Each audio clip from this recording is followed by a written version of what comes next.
Hey everyone, welcome back to the blog. Good morning, কেমন আছো তোমরা সবাই? আশা করছি তোমরা সবাই খুব ভালো আছো, আমরাও খুব ভালো আছি। তাহলে চলো আজকের ব্লগটা স্টার্ট করা যাক তোমাদের সাথে। আজকের ব্লগে তোমরা দেখতে পারবে 15 দিন পর বাবু তীর্থযাত্রা সম্পূর্ণ করে বাড়ি ফিরে আসবে। বাবু যেই তীর্থযাত্রার মধ্যে যেই সব ফটো আর ভিডিও ক্লিপ নিয়েছে সেগুলোই তোমাদের সাথে আজ শেয়ার করব। বাবু যেহেতু এত সুন্দর ফটো আর ভিডিও ক্লিপ নিয়েছে, বাবু কিছু কিছু ফটো নিয়েছে, কি যে নিয়েছে মানে অতটা তো বাবু রোদের মধ্যে অত সুন্দরভাবে তাকাতেও পারছে না, খুব কষ্ট করে করে অনেক ভিডিও ক্লিপ নিয়েছে, তাই তোমাদের সাথে শেয়ার করব। আশা করছি তোমাদের ভালো লাগবে। তাদের সাথে সাথে আমরাও সবাই দর্শন করে নেব তীর্থযাত্রা। বাবু কোথায় কোথায় ঘুরেছে, কোথায় কোথায় কোন কোন মন্দিরে গেছে, সব কিছু আজ এই ভিডিওতে শেয়ার করব। পার্সেলে এসে গেছে spoon pack of 4 golden colour.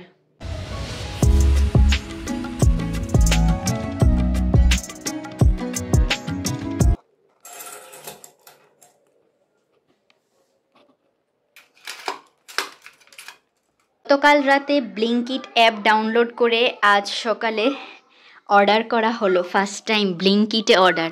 23 minute লেখা ছিল, বাট 30 মিনিটের মধ্যে বেশ ডেলিভারি সুন্দর হয়ে গেছে। এই সুন্দর ব্যাগের মধ্যে দিয়ে দিয়েছে। চলো তাহলে দেখা যাক কী কী অর্ডার করেছি। এগুলোই নেওয়া হয়েছে ব্লিঙ্কিট থেকে। So happy with Blinkit, thank you. First time experience good. আমি এখানটায় বসে বসে কাজ করছিলাম, আর একটু কিচেনে যেতেই ঋদ্ধিসোনা এখানটায় ফ্লাওয়ার দিয়ে সাজিয়ে, ক্যান্ডেল দিয়ে সাজিয়ে ভিডিও করছে। গোপু সোনা পিকনিকে যাচ্ছে আর ভিডিও করো সুন্দর করে। ওখানে কি আরো গোপাল আসবে? আরো যার যার বাড়ি যাক, ভালো। বাই বাই, ঘুরে এসো। কি সুন্দর লাগছে। আমি এখানটায় ব্রেকফাস্টের প্রিপারেশন স্টার্ট করে দিয়েছি। আজ হচ্ছে আলু tikki burger with French fry. এটাই হচ্ছে আজকের আমাদের ব্রেকফাস্ট।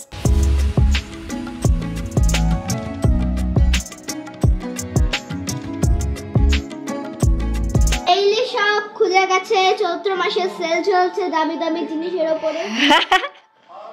ডেইলি শপ, বাবা এটা হচ্ছে cash counter, cash register, and এটা হচ্ছে ফ্রিজ ফুড, এটা হচ্ছে ফ্রুটস, এটা টয়স, সফট টয়স, আর ওটা হচ্ছে যে মেশিন।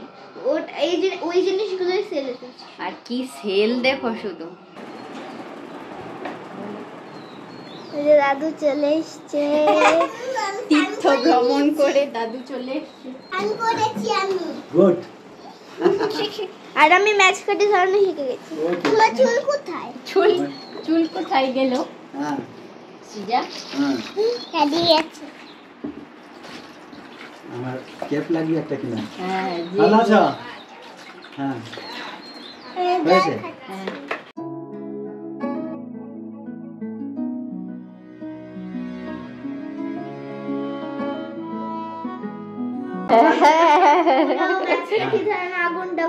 এটা ওই যে পাশের বাড়ির মাসি প্রসাদ দিয়ে গেছে, সব তীর্থের প্রসাদ। আমি এখন বানাচ্ছি। বুঝতে পেরেছি। আমি এখানটায় বাবুর জন্য লেবু, গুড়, একটু বিট নুন দিয়ে সুন্দর শরবত রেডি করে নিয়েছি। পাশের বাড়ির আন্টি তীর্থ ভ্রমণে গিয়েছিল, প্রসাদ দিয়ে গেল আমাদের।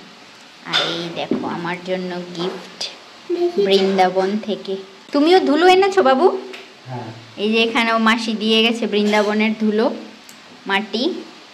আর এটা শ্রী রাধে, সুন্দর, খুব সুন্দর। আনান্নিয়া বেবি সুপার ডুপার হ্যাপি। গতকালই ব্লগে দাদুকে দেখে বলছিল আমার দাদুকে লাগবে। আমাদের দাদু একটা সারপ্রাইজ দিয়েছে, দেখো মা। মহা খুশি সারপ্রাইজ পেয়ে। দুজনের জন্য সেম সেম গোপী ড্রেস। ও এই হচ্ছে টপ, ডিজাইনগুলো খুব সুন্দর। এই হচ্ছে সারপ্রাইজ। আর এই যে আমারটা, হ্যাঁ অরেঞ্জ কালারেরটা কি আনান্নিয়া বেবি দোপাট্টা? আর এটা হচ্ছে আমার গোপী ড্রেস। এই ওপরের টপ, দারুণ সুন্দর কাজ রয়েছে। এই হচ্ছে নিচের কাজ, এইরকম হচ্ছে আনানিয়া বেবির অরেঞ্জ কালারের দোপাট্টা। স্যার এটা হচ্ছে ঋদ্ধি সোনার গোপী ড্রেস। ঋদ্ধি সোনার কি রেড কালারের দোপাট্টা? সেম সেম রয়েছে, যে দুজনের মধ্যে যেন কোনো ঝামেলা না হয়। দাদু আগেই সেম সেম এনে দিয়েছে। শুধু চেনা যাবে দোপাট্টা নেই। এটা কি আমার গিফট? এইটা আমার গিফট, এটা আমার সবচেয়ে দারুণ গিফট। কোনটা কোন জায়গার এটা বলো? এই গোপী ড্রেস নিয়েছো বৃন্দাবন থেকে? 15 দিন পর বাড়ির খাবার কেমন লাগছে? আর তো আরেকজন তো দাদুর পাশেই সারাক্ষণ। কি কাজ হচ্ছে? ল্যাপটপে কাজ হচ্ছে। বাবু এখন দুপুরের খাবার খেয়ে একটু রেস্ট করছে। প্রায় 15 দিনের জার্নি তো, একদম তো আর বসা যায়নি। সকালে ঘুম থেকে উঠে স্নান করে বেরোনো, সেই সন্ধ্যের সময় ফিরে আসা। তো তোমাদের সাথে ছোট্ট করে শেয়ার করছি আজ বাবুর তীর্থ ভ্রমণের জার্নি। বাবু হাওড়া স্টেশন থেকে 38 আওয়ারের জার্নি সম্পূর্ণ করে পৌঁছে গেছে হরিদ্বার। হ্যাঁ, 38 ঘন্টার জার্নি সম্পূর্ণ করে হরিদ্বার পৌঁছে গেছে। সেখানটায় পৌঁছে বাবু সন্ধ্যের সময় গঙ্গা মাতা দর্শন করেছে হরিদ্বারে। খুব সুন্দর গঙ্গা মার আরতি হচ্ছিল, দেখেই নিয়েছো তোমরা। পরের দিন সকালে ঘুম থেকে উঠে বাবু চলে এসছে আবার গঙ্গা মাতার দর্শনে। আজ এখানটায় সকালের আরতিও হচ্ছে, তারপর বাবু এখানটায় স্নানও করে নেবে। তারপর এখানটায় একটা গাড়ি ঠিক করা হয়েছে, যেহেতু বাবুরা 18 জনের একটা টিম গিয়েছিল, সম্পূর্ণ একটা গাড়ি রিজার্ভ করে তারা রওনা দিল ঋষিকেশের উদ্দেশ্যে। ঋষিকেশে গিয়ে সারা দিন সম্পূর্ণ বিভিন্ন মন্দির দর্শন হলো, তারপর আবার রাতে হরিদ্বার ফিরে আসলো। পরের দিন সকালে যাত্রা শুরু হলো কুরুক্ষেত্রের জন্য। কুরুক্ষেত্রে পৌঁছে ওখানটায় খুব সুন্দর দর্শন সম্পূর্ণ হলো। ওখানটায় বিভিন্ন মন্দির দর্শন হলো। সব মন্দিরে তো আর ফুটেজ নেওয়া সম্ভব নয়, যেখানে যেখানে অ্যালাউড রয়েছে সেখানেই ক্লিক নেওয়া হয়েছে। আর অনেক অনেক মন্দির রয়েছে সারা বৃন্দাবন কুরুক্ষেত্র জুড়ে, প্রত্যেকটাই দর্শন হয়েছে বাবুর। আর এখানটায় দেখো না, খুব সুন্দরভাবে মূর্তি বানিয়ে রাখা হয়েছে। প্রত্যেকটা কারুকার্য, প্রত্যেকটা মূর্তি এত চমৎকার সুন্দর, এজন্য পুরো চোখের থেরাপি।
এখানটায় দেখতেই পাচ্ছ কি সুন্দর দৃশ্য রয়েছে চারদিকে, যেখানটায় তাকাবে মন ভরে যাবে। আর এখানটায় সামনে রয়েছে ভগবান শ্রীকৃষ্ণের বিশ্বরূপ দর্শনের চমৎকার সুন্দর মূর্তি। আর এখানটায় ভগবান শ্রীকৃষ্ণের বিভিন্ন লীলার মূর্তিও রয়েছে বিভিন্ন জায়গায়। যুদ্ধ যেখানটায় হয়েছিল, যুদ্ধের সময়ের সমস্ত কিছু এখানটায় রয়েছে। এবং সুন্দর যে ভগবান শ্রীকৃষ্ণের আর অর্জুনের রথ ছিল, সেই রথও রয়েছে। আর সেই রথের আঙ্গিকেই এখানটায় বানানো হচ্ছে এই মন্দির। এটা আন্ডার কনস্ট্রাকশন রয়েছে। শ্রীকৃষ্ণ অর্জুনা টেম্পল হবে ইসকন দ্বারা নির্মিত, সেটাই এখানটায় কাজ চলছে। একটু আগেই দেখিয়েছি তোমাদের, নির্মাণাধীন রয়েছে মন্দিরটা। কিছুদিনের মধ্যেই মন্দিরটার শুভ উদ্বোধন হয়ে যাবে। এখানটায় রয়েছে একটা ডায়নোসর পার্ক, খুব সুন্দর। চিলড্রেনদের জন্য তো মারাত্মক দারুণ জিনিস, ডায়নোসর অ্যান্ড তাদের এগ, ওই সব কিছু নিয়ে ছোট্ট একটা পার্কের মতো বানানো হয়েছে। মহাভারতের যুদ্ধের সময়ের সমস্ত পরিস্থিতি নিয়ে এই অডিটোরিয়ামটার মধ্যে গ্লাস স্ক্রিনের মধ্যে সম্পূর্ণ প্রতিচ্ছবিটা রয়েছে। এটা রয়েছে Kurukshetra panorama and science centre. এই জায়গাটাও দারুণ সুন্দর রয়েছে, প্রত্যেকটা এরিয়া ঘুরে দেখার মতো। দারুণ সুন্দর গ্রিনারি রয়েছে। এখানটায় একটা বলের মতো রয়েছে, এর ভেতরটায় সবাই কি যেন খুঁজছে।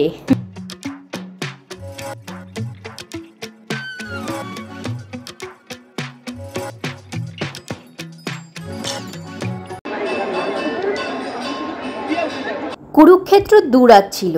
তারপরের দিন যাত্রা শুরু হয়েছে মথুরার জন্য।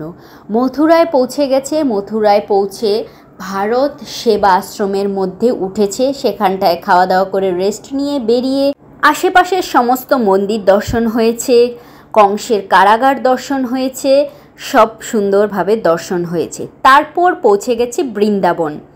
মথুরা থেকে বৃন্দাবন পৌঁছে বৃন্দাবনের সমস্ত মন্দির দর্শন হয়ে গেছে। তারপর এখানটায় প্রেম মন্দির দর্শন হয়ে গেছে। প্রেম মন্দির এত চমৎকার সুন্দর, কি আর বলবো। বাবু বলছে প্রেম মন্দির যদি সকাল থেকে সন্ধে অবধিও দেখো তারপরেও দেখা শেষ হবে না। এর কারুকার্যগুলো দেখো শুধু, কি সুন্দর, চমৎকার, দারুণ রয়েছে প্রত্যেকটি কারুকার্য। সেখান থেকে বার্সানায়ও গিয়েছিল বাবু, সেখানটায় হোলিও খেলেছে, বাট হোলির কালার এত ছিল আর ওই দিকের মন্দিরে এতটা ক্লিপ নেওয়াও যাচ্ছিল না, তাই মোবাইল বেরই করা হয়নি, তেমন একটা হোলির ফুটেজও নেওয়া হয়নি। বাবু বলল এত কালারে আমি ঢেকে গেছি, কি আর ক্লিপ নেব। কিন্তু দারুণ সুন্দর বার্সানা বৃন্দাবনে বাবু হোলি খেলেছে। বৃন্দাবন এমন এক জায়গা, এখানটায় 2 মাস হোক 3 মাস হোক তারপরেও মন্দির দর্শন শেষ হবে না, এতটা মন্দির রয়েছে এখানটায়। বৃন্দাবনে বাবু 7 দিন ছিল। 7 দিন পর বৃন্দাবন থেকে বাবুর যাত্রা শুরু হয়েছে গয়া ধামের জন্য। গয়ায় বাবু এসে গেছে। এখানটায় বাবু আমার ঠাকুরদা আর ঠাকুরমার জন্য পিণ্ডদানের বিধি সম্পূর্ণ করার জন্য এসেছে। এখানটায় বিধি সম্পূর্ণ করে বাবু এবার বাড়ির উদ্দেশ্যে রওনা হয়েছে। প্রায় 15 দিন পর বাবু তীর্থ ভ্রমণ করে বাড়ি এসে গেছে। গয়ায় আমার ঠাকুরদা ঠাকুমার পিণ্ডদান করেছে, অনেক বড় কাজ সম্পূর্ণ করেছে। তারপর এসে গেছে আবার হাওড়া। বাবু কি কি নিয়ে এসছে তীর্থ ভ্রমণ থেকে আমাদের জন্য, চলো তোমাদের দেখিয়ে দিচ্ছি। খুব সুন্দরভাবে বাবু তীর্থ দর্শন করে নিয়েছে। খুব ভাগ্যের ব্যাপার এত সুন্দর জায়গা দর্শন করা। কোনো একদিন আমরাও যাব, আমাদেরও খুব ইচ্ছে আছে। ভগবান যেই দিন ডাক আসবে, বলে না যেই দিন ডাক আসবে সেই দিনই যেতে হবে, তা আমরাও যাব। বাবু সুন্দরভাবে ঘুরে এসছে। তোমাদের সবার জন্য, আমাদের সবার জন্য অনেক অনেক প্রার্থনা করেছে, সবাই যেন খুব খুব খুব ভালো থাকে। এই হচ্ছে প্রসাদ। প্রত্যেক জায়গা থেকে বাবু একটু একটু করে প্রসাদ নিয়ে নিয়েছে। ভোলেনাথের একটা মন্দিরে গিয়েছিল, যেখানটায় ভোলেনাথ সমুদ্র মন্থনের সময় যে বিষ গ্রহণ করেছিল, সেই জায়গায় একটা খুব সুন্দর মন্দির হয়েছে, সেই মন্দিরে গিয়েছিল, দর্শন হয়েছে খুব সুন্দর। কুরুক্ষেত্র অ্যালবাম রয়েছে, দেখো কত সুন্দর, পুরো যা যা রয়েছে এখানটায় সব ডিটেলে মন্দির অ্যান্ড ফটোসহ দেয়া রয়েছে চমৎকার সুন্দরভাবে। আর এটা রয়েছে ব্রজ দর্শন, ব্রিজ দর্শন। এখানটায়ও খুব সুন্দর ফটো, মন্দিরের নাম সহ দেয়া রয়েছে। এখানটায় বসে বসে চমৎকার সুন্দর দর্শন হয়ে যাবে, কি সুন্দরভাবে দেয়া রয়েছে। এই দুটো জিনিস বাবু দারুণ নিয়ে এসছে। আমার জন্য এটা গিফট নিয়ে এসছে। শিবরাত্রির দিন ভোলেনাথের জন্য পঞ্চানন ধামে যেতে, জল নিয়ে যেতে, দুধ নিয়ে যেতে প্রবলেম হচ্ছিল, তাই এটা নিয়ে এসছে বাবু। দুধ, ডাবের জল সব কিছু মিক্সড করে নেওয়া যাবে। এখানটায় রয়েছে মথুরার একটা মিষ্টি, এটা সোনপাপড়ি টাইপেরই বাট অন্যরকম রয়েছে। আর এখানটায় রয়েছে প্রত্যেকটা তীর্থস্থানের ধুলো মাটি। বাবু মালা অ্যান্ড জপের ব্যাগ এখানটায় রয়েছে সুন্দর চন্দন, প্যাকেট থেকে বের করতেই কি যে মারাত্মক সুন্দর খুশবু বেরিয়েছে কি বলবো। আর এখানটায় রয়েছে গঙ্গা জল, বাবু গঙ্গা স্নান করেছে, সেখান থেকে গঙ্গা জল নিয়ে নিয়েছে। আর ডাব্বাটা দেখো কি কিউট, জয় ভোলেনাথ জয় গঙ্গে। বাবু নিজের জন্য একটা শাল নিয়ে নিয়েছে, খুব সুন্দর। এখানটায় একটা গামছা নিয়ে নিয়েছে। আর এটা তো দেখিয়েছি আগেই তোমাদের, রিদ্ধিসোনা আনানিয়া বেবির জন্য গোপী ড্রেস নিয়ে নিয়েছে, ম্যাচিং ম্যাচিং। এখানটায় ইয়াদবজির জন্য হাতের জন্য সুতো নিয়ে এসছে। বাবু যখন ওই বিধি সম্পন্ন করছিল তখন এই ফটোটা ক্লিক করা হয়েছে, গয়া ধামের ফটো। এই হচ্ছে আমাদের তীর্থস্থানের প্রসাদম। জয় হো। সবার জন্য প্রসাদ রেডি করা হচ্ছে, বাবু গিয়ে সবাইকে দিয়ে আসবে। আর এখানটায় মাটি, ওকে এটা জ্বালাও দেখি, হ্যাভেলস।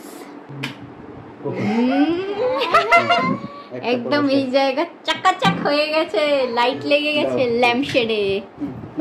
এবার আরামসে কাজ করা যাবে। আশা করছি আজকের ব্লগটা তোমাদের অবশ্যই অনেক ভালো লেগেছে। যদি কিছু ভালো লেগে থাকে তাহলে প্লিজ সাবস্ক্রাইব করে পাশে থেকো, ভিডিওটা লাইক করে দিও, শেয়ার করো তোমাদের ফ্রেন্ডস অ্যান্ড ফ্যামিলির সাথে। দেখা হচ্ছে নেক্সট ব্লগে, ততক্ষণের জন্য টাটা। ওম নমঃ শিবায়।